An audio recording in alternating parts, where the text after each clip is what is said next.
عزیز دوستوں، بزرگ اور بھائیوں، اللہ تبارک و تعالی اس دنیا کے اندر بہت سارے لوگوں کو منصب اور مقام عطا فرماتا ہے۔ بہت سارے لوگ ایسے ہوتے ہیں جنہیں اللہ تبارک و تعالی زندگی میں بڑے بڑے مواقع عطا کرتا ہے۔ وہ چاہیں تو اس موقع سے اپنے ذاتی مفادات حاصل کریں اور چاہیں تو ان اچھے مواقع کو ملت کی، مذہب کی، قوم کی خدمت کے لیے وقف کر دیں۔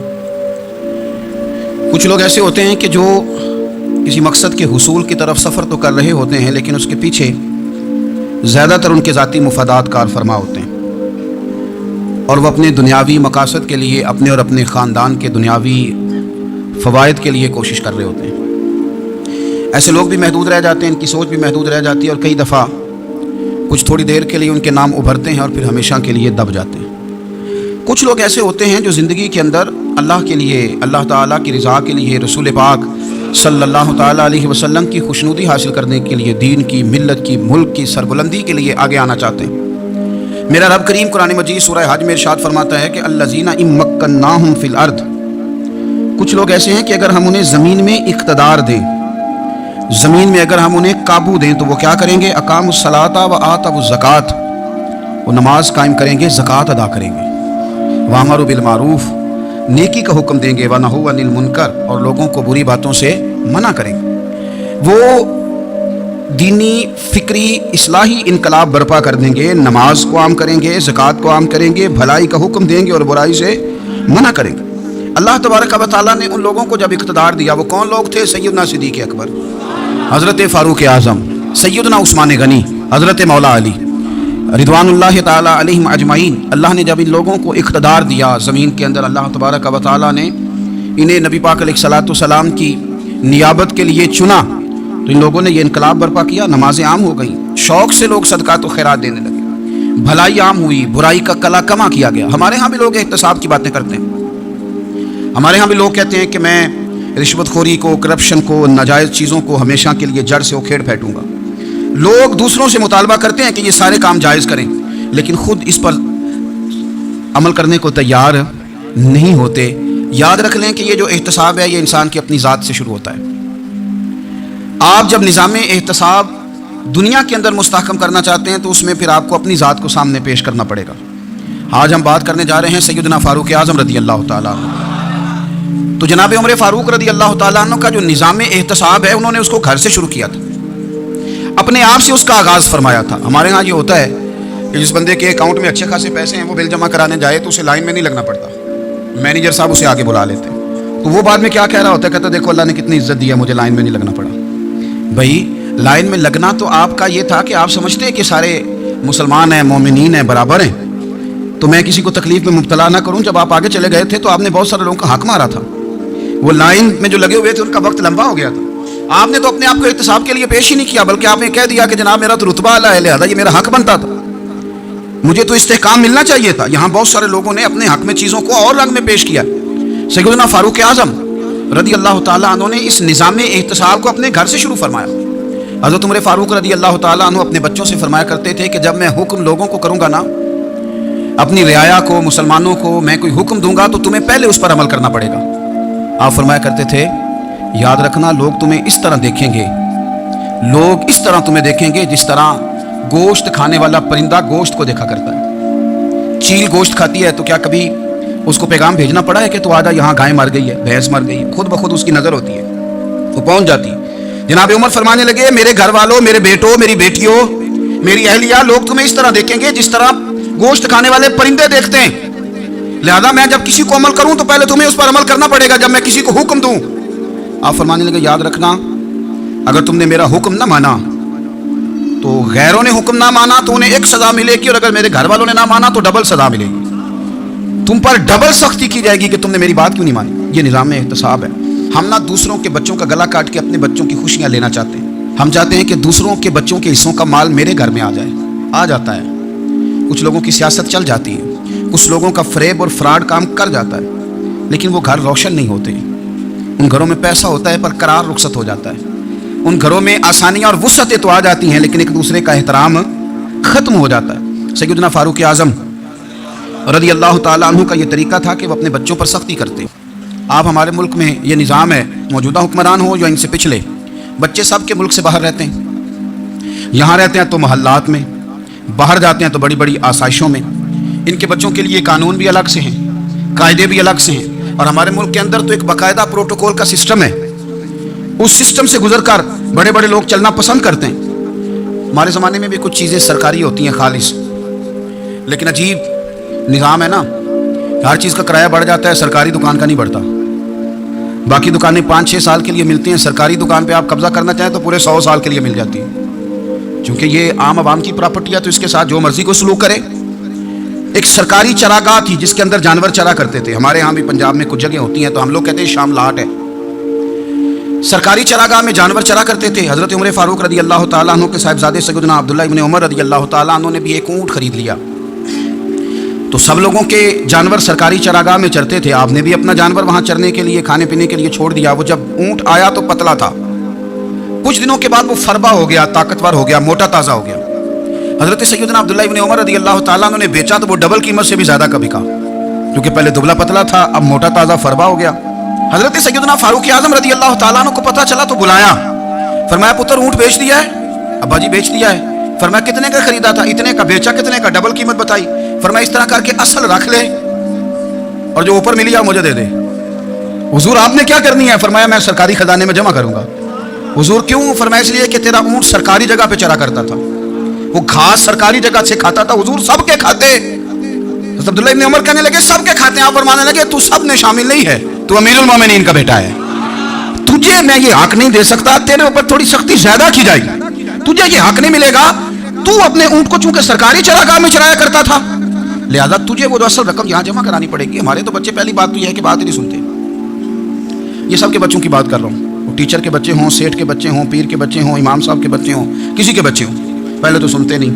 اور اللہ خیر کرے، اگر آپ کوئی سنانا چاہیں تو فوری طور پر وہ ہوم منسٹری کے پاس پہنچ جاتے ہیں، ان کی اماں ان کی وکیل بن جاتی ہے، آپ کہہ ہی کچھ نہیں سکتے، حالات رخ بدل جاتے. اس کا نقصان یہ ہوتا ہے کہ ان کو تراشا نہیں جا سکتا، ان کو ہیرے نہیں بنایا جا سکتا، ان کے اوپر کچھ ایسی میل کچیل چڑھ جاتی ہے جو بڑی عجیب و غریب ہوتی.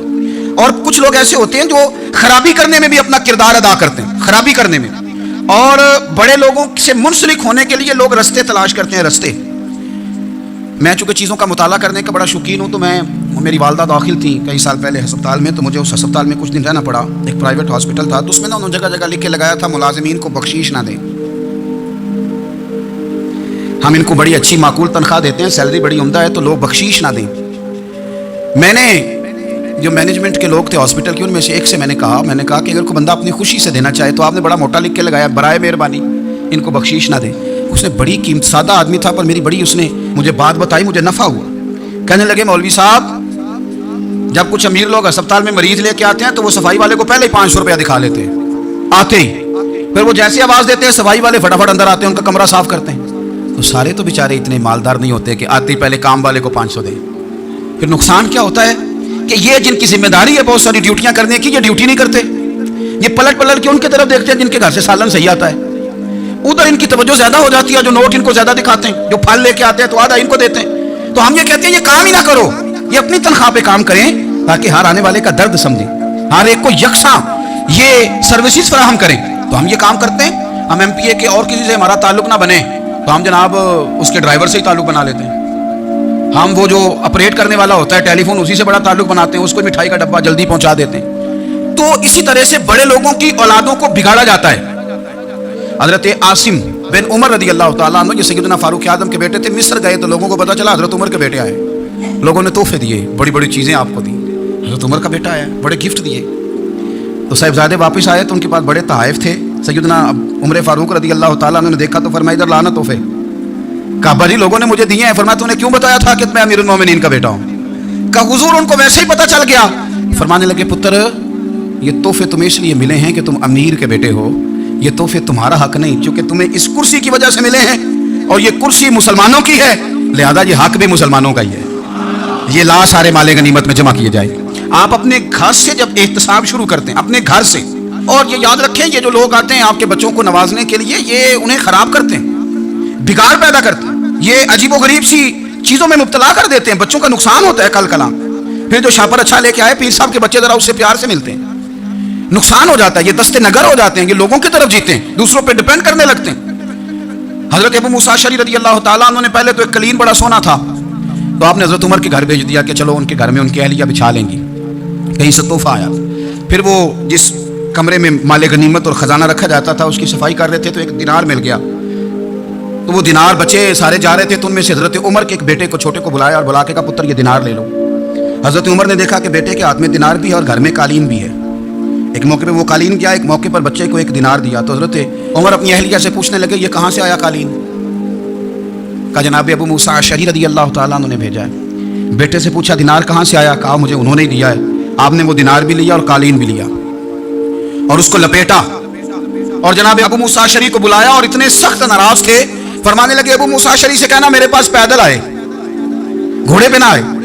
اور جب آئے حضرت ابو موسیٰ اشعری تو جناب عمر اتنے ناراض ہوئے کہ وہ قالین لپیٹ کر تو ان کے سر پہ مار دیا۔ فرمانے لگے پکڑو اپنا دینار، تمہیں پورے مدینے میں میرے بیٹے کے علاوہ کوئی اور نہیں ملے گا جسے تم خراب کر سکو، میرا پتر ہی ملا تھا بگاڑنے کی، کس نے اجازت دی تم میرے بیٹے کو دینار دو؟ کیوں لائے تم میرے گھر میں قالین؟ حضرت عمر فاروق رضی اللہ تعالیٰ عنہ فرمانے لگے میں زمین پہ سونے کا عادی ہوں، زمین چٹیل بھی ہو تو رب کا بندہ بن کے سوتا ہوں تو اللہ مجھے آرام اور سکون کی نیند عطا فرما دیتا ہے، مجھے تمہارے مخملوں کی اور قالینوں کی ضرورت نہیں ہے۔ احتساب یہاں سے شروع ہوتا ہے بھائی، یہاں سے ہم نہ اپنے گھر میں بیٹھ کے مایوس باتیں کرتے ہیں، اور فلانے کے بچے کہاں پہنچ گئے، فلانے کے بعد بڑا پیسہ آ گیا، میں کچے مکان میں رہوں، میں یہ کروں، دیکھو مجھے نہیں سولی۔ یہ تو آپ مایوسی والی باتیں کر رہے ہیں، یہ تو آپ کمزور باتیں کر رہے ہیں، یہ تو اس طرح کی باتیں تو ہارے ہوئے لوگ کرتے ہیں۔ اس طرح کا لب و لہجہ تو ان لوگوں کا ہوتا ہے جو احساس کمتری کا شکار ہوتے ہیں۔ یہ آپ نے کس طرح کا لب و لہجہ اپنے بچوں کا بھکاری بنا رہے ہیں تاکہ دوسروں کو دیکھیں تو مایوس ہو جائیں؟ اٹھ باندھ کمر کیوں ڈرتا ہے، پھر دیکھو خدا کیا کرتا ہے۔ آپ کا جو احساس ہے وہ اتنا خوبصورت ہو، آپ کے لہجے کے اندر اس کے اندر ٹھہراؤ ہو، آپ کو اطمینان آ چکا ہو، اور آپ کے بچے کبھی بھی کمپیریزن نہ کریں اپنا کسی کے ساتھ، کبھی بھی انہیں کرنے نہ دیں۔ آپ وہ کبھی یہ بات نہ کریں کہ فلانے زیادہ اچھا کھاتے پیتے ہیں تو ہم کدھر ہیں، کرنے نہ دیں انہیں بتائیں کہ بیٹا اپنی مٹی پہ چلنے کا سلیقہ سیکھو، سنگ مرمر پہ چلو گے تو پھسل جاؤ گے۔ ان کو بتائیں کہ جو تمہارے پاس ہے یہ خدا کا عطیہ ہے، اسی پر تم نے قناعت کرنی کبھی بھی۔ حضرت زید بن حارثہ سے نبی پاک صلی اللہ علیہ وسلم کو بڑا پیار تھا، پھر ان کے بیٹے حضور کے غلام زادے حضرت اسامہ بن زید کے ساتھ بھی حضور بڑا پیار کرتے تھے، لیکن یہ تو مسلمہ حقیقت ہے نا کہ عظمت اور شان تو سیدنا فاروق اعظم کی زیادہ ہے۔ امت کا اتفاق ہے کہ نبیوں کے بعد سب سے بڑا درجہ جناب صدیق اکبر کا، اور پھر اللہ نے مقام عطا کیا حضرت فاروق اعظم کو، یہ بڑے لوگ تھے۔ ایک دفعہ مال تقسیم ہو رہا تھا تو حضرت عمر رضی اللہ تعالیٰ عنہ نے نا حضرت اسامہ بن زید کو 4000 دینار دیے اور اپنے بیٹے عبداللہ ابن عمر کو 3000 دینار دیے۔ تو حضرت عبداللہ ابن عمر گھر جا کے کہنے لگے ابا جی اسامہ میں وہ کون سی خوبی ہے جو میرے اندر نہیں، اور اسامہ کے باپ میں وہ کون سی خوبی ہے جو آپ کے اندر نہیں؟ تو حضرت عمر کی عاجزی دیکھیے، حالانکہ بالاتفاق دنیا جانتی ہے کہ جناب عمر فاروق رضی اللہ تعالیٰ عنہ افضل ہیں، پھر بھی پتہ اپنے بیٹے سے کیا کہتے ہیں؟ فرماتے ہیں او سن یار وہ خدمت گزار ہیں نبی پاک کے، وہ بھی حضور کے گھر میں ڈیوٹی کرتے، نوکری کرتے، اور ان کے بیٹے بھی حضور کی نوکری کرتے، یہ خدمت گزار ہیں۔ فرمانے لگے اگر تو نے پوچھ لیا تو سن، پھر میری تو رائے یہ ہے کہ تیرے سے زیادہ اسامہ بن زید حضور کی نظر میں پیارے ہیں، اور اسامہ کا باپ تیرے باپ سے زیادہ نبی پاک کا پیارا ہے۔ کوئی کمپیریزن کرنے نہیں دیا، بچوں کو کسی ایسی جگہ کھڑے ہونے نہیں دیا، فرمایا یہ وجہ ہے، یہ انداز ہے کہ تو زیادہ پیارا ہے۔ حضرت عمر فاروق رضی اللہ تعالیٰ عنہ پسند نہیں کرتے تھے، ذرا برابر بھی پسند نہیں کرتے تھے کہ کوئی شخص اور مال آتا تو اپنے رشتہ داروں کو نوازنے سے بچتے۔ مال غنیمت آتا ہے نا ہمارے ہاں تو اللہ خیر کرے جب کوئی بندہ کونسلر بنتا ہے، چیئرمین بنتا ہے تو ٹھیکہ کس کو دیتا ہے؟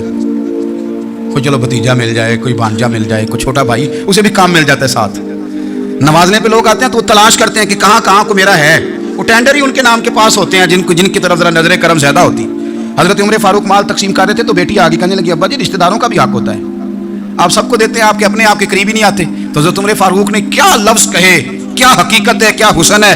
فرمانے لگے پتر یہ مال تیرے باپ کا نہیں مسلمانوں کا ہے، جب تیرے باپ کا ذاتی مال ہوگا تو اپنے رشتہ داروں کو دے گا، یہ مسلمانوں کا مال ہے، یہ اسی حساب سے تقسیم ہوگا جو عدل کا حساب ہے، جو ترازو ٹھیک ہے۔ فرمایا تو مجھے یہ مشورہ نہ دے، یہ مسلمانوں کا مال۔ یہاں سے نظام احتساب شروع ہوتا ہے، یہاں سے انسان آگے بڑھتا ہے، اور پھر کوئی تکلف نہیں کسی پر حضرت عمر کا، کوئی چھوٹا ہے یا بڑا ہے۔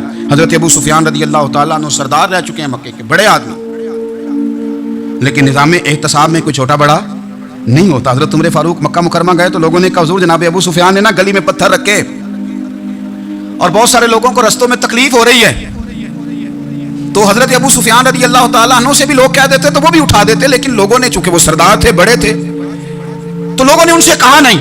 حضرت عمر جب آئے تو کہا تو جناب عمر نے پرواہ نہیں کی، خود آئے جناب ابو سفیان سے کہا یہ پتھر آپ نے رکھے؟ کہا حضور ہاں۔ فرمایا یہ بھی اٹھائیے، یہ بھی اٹھائیے، یہ بھی اٹھائیے۔ جب وہ اٹھا رہے تھے تو حضرت عمر کہہ رہے تھے شکر نہیں اللہ کا کہ عمر کہہ رہے ہیں اور ابو سفیان مانتے جا رہے ہیں۔ شکر نہیں، یہ نظام احتساب ہے کہ بڑا ہو یا چھوٹا ہو، اس کو یہ حق حاصل نہیں ہے کہ مسلمانوں کو وہ کسی تکلیف میں کسی بھی صورت میں مبتلا کرے، کہیں بھی کسی جگہ بھی، اس کو یہ والی اجازت نہیں۔ حضرت سیدنا عمر فاروق رضی اللہ تعالیٰ عنہ۔ پھر ایک اور بات تھی، میں کئی دفعہ یہ بات کہتا ہوں اور مجھے ذاتی طور پر اس کا بڑا تجربہ ہے۔ کچھ لوگ نا خوشامد پسند ہو جاتے ہیں، بڑی عمدہ تعریف کرتے ہیں، اوئے ہوئے پول باندھتے ہیں پورے، آپ کے پاس آئیں گے تو کہیں گے جناب آپ سے زیادہ اچھا بندہ ہی کوئی نہیں، تو وہ نا آپ سے کام نکلواتے ہیں۔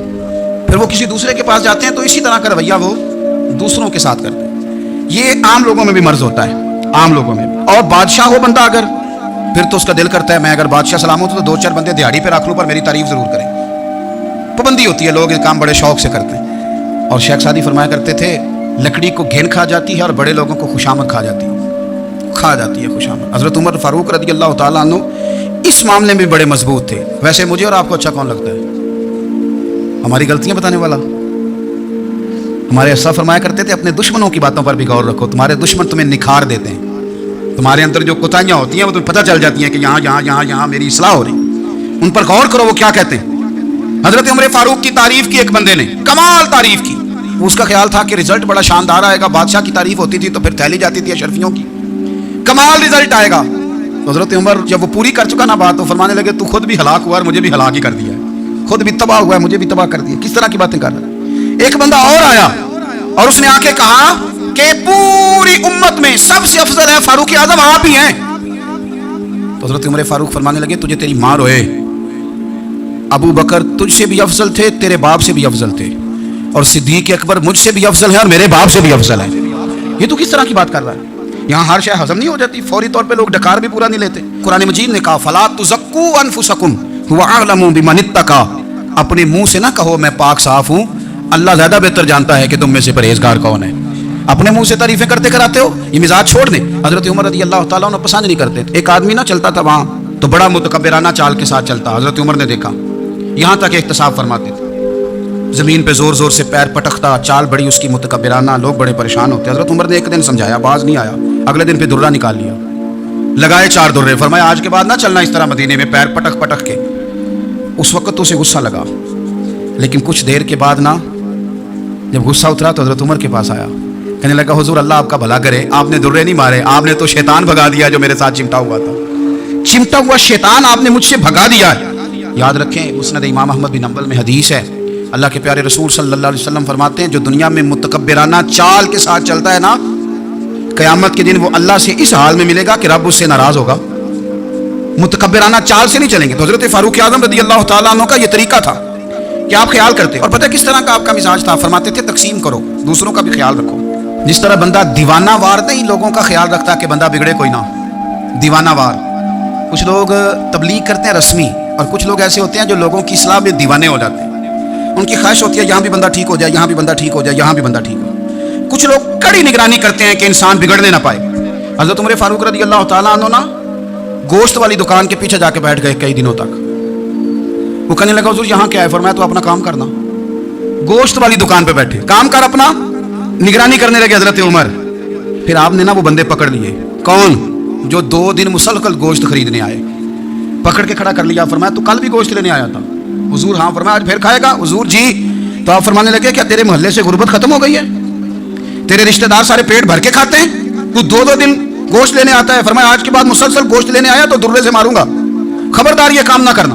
یہاں تک نظام احتساب کا جب خیال رکھا جائے پھر حالات بگڑا نہیں کرتے، پھر وہ قابو میں رہا کرتے۔ حضرت عمر فاروق رضی اللہ تعالیٰ عنہ اس ترتیب کے ساتھ اصلاح کرتے، اس ترتیب کے ساتھ۔ سیدنا فاروق اعظم رضی اللہ تعالیٰ عنہ کی ایک بات آخر میں عرض کرنی ہے، وہ میں بھی اپنے اوپر لاگو کروں، آپ بھی غور کریں۔ حضرت عمر فاروق رضی اللہ تعالیٰ عنہ نے نا خط لکھا حضرت ابو موسیٰ اشعری کو۔ آپ فرمانے لگے یاد رکھنا جو گورنر، جو امیر اپنے رب کریم کی فرما برداری کرتا رہتا ہے نا، اس کی رعایا بھی اس کی فرما برداری کرتی ہے، اور جو لوگ اپنے رب کریم کی فرما برداری چھوڑ دیتے ہیں، پھر جنہوں نے ان کی فرما برداری کرنی ہوتی ہے وہ ان کی فرما برداری چھوڑ دیتے ہیں۔ آپ نے سپہ سالاروں کو خط لکھے تھے، فوج کے جو جرنیل تھے، کمانڈو تھے، ان کو خط لکھے تھے، فرمایا جو سپاہی نماز نہیں پڑھتا اسے فوج سے نکال دو، اور ساتھ لکھا تھا یاد رکھو جو رب کا وفادار نہیں وہ ہمارا کیسے ہو سکتا ہے، نکال دو ان لوگوں کو، فوج سے الگ کر دو۔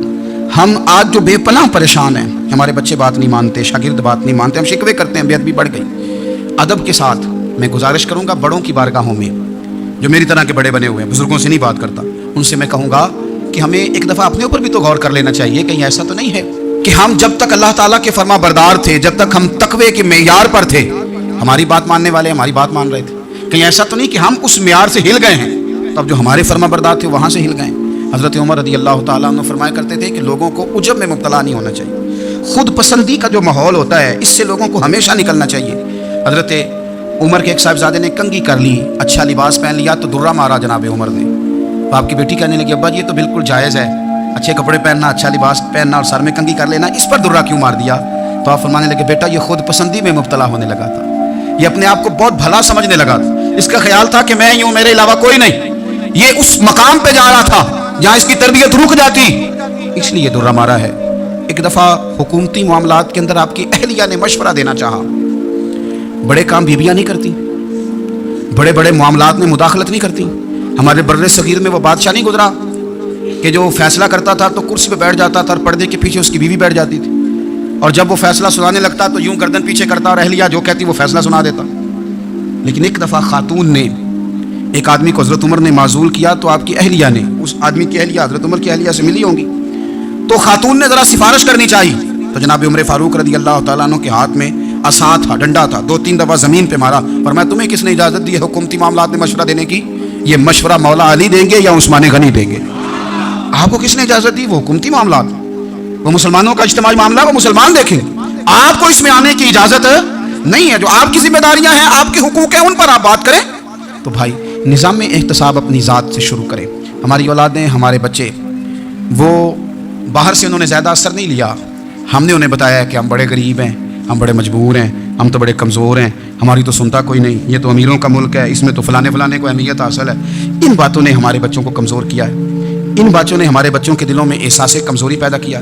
آپ ان کو جینا سکھائیں، آپ ان لوگوں کو بتلائیں کہ رب کریم نے جو تمہارے لیے بہتر سمجھا وہ تمہیں اپنے فضل سے بڑا عطا فرمایا ہے۔ آپ ان کو ان کے مقام پر رہ کر خوددار اور قناعت پسند ہونا سکھائیں، آپ یقین کریں گھر امن والا بن جائے گا۔ بچے اگر بھنا ہوا گوشت کھا رہے ہوں اور پھر بھی لاڑی رہے ہوں کہ مسالہ میری مرضی کا نہیں، سٹائل میری مرضی کا نہیں، ٹیسٹ میری مرضی کا نہیں، یہ والا گوشت میں نے نہیں کھانا، یہ اس طرح کر کے بھنا ہوتا تو پھر میں نے کھانا تھا، وہ زیادہ خوفناک صورتحال ہو جاتی ہے۔ لیکن اگر ابا جی، اماں جی، گھر والے کھیتوں میں کام کر رہے ہوں اور بچے اچار کے ساتھ روٹی لے کے جائیں اور بننے پہ بیٹھ کے، پھٹے پہ بیٹھ کے وہ پھر کھانا شروع کریں، اور جب وہ اچار آئے اور وہ ایک دوسرے کو کہیں کہ آج تو 2 کلے ہو گئے میرے کام کے، اس دفعہ تو دیکھنا ہماری فصل کتنی شاندار ہوگی، ایک دوسرے کو دیکھ دیکھ کے وہ ہنسیں اور مسکرائیں اور ان کی باتوں میں لذت ہو، اور پھر وہ کہیں کہ آم بڑے اچھے مل گئے تھے، دیکھو اچار کتنا سونا آ گیا ہے، دیکھو یہ کس قدر زیادہ اچھا ٹیسٹ ہے، تیل بھی بڑا اچھا ہے، گل بھی بڑے وقت پہ گیا ہے۔ آپ یقین کریں یوں لگتا ہے کہ کائنات کی سب سے بہترین روٹی یہ لوگ کھا رہے ہیں۔ یہ سوچ حضرت عمر نے ہمیں دی ہے، یہ فکر جناب عمر نے ہم تک پہنچائی ہے۔ اللہ ہمیں سمجھنے کی توفیق عطا فرمائے۔ آخر دعوایا ان الحمدللہ رب العالمین۔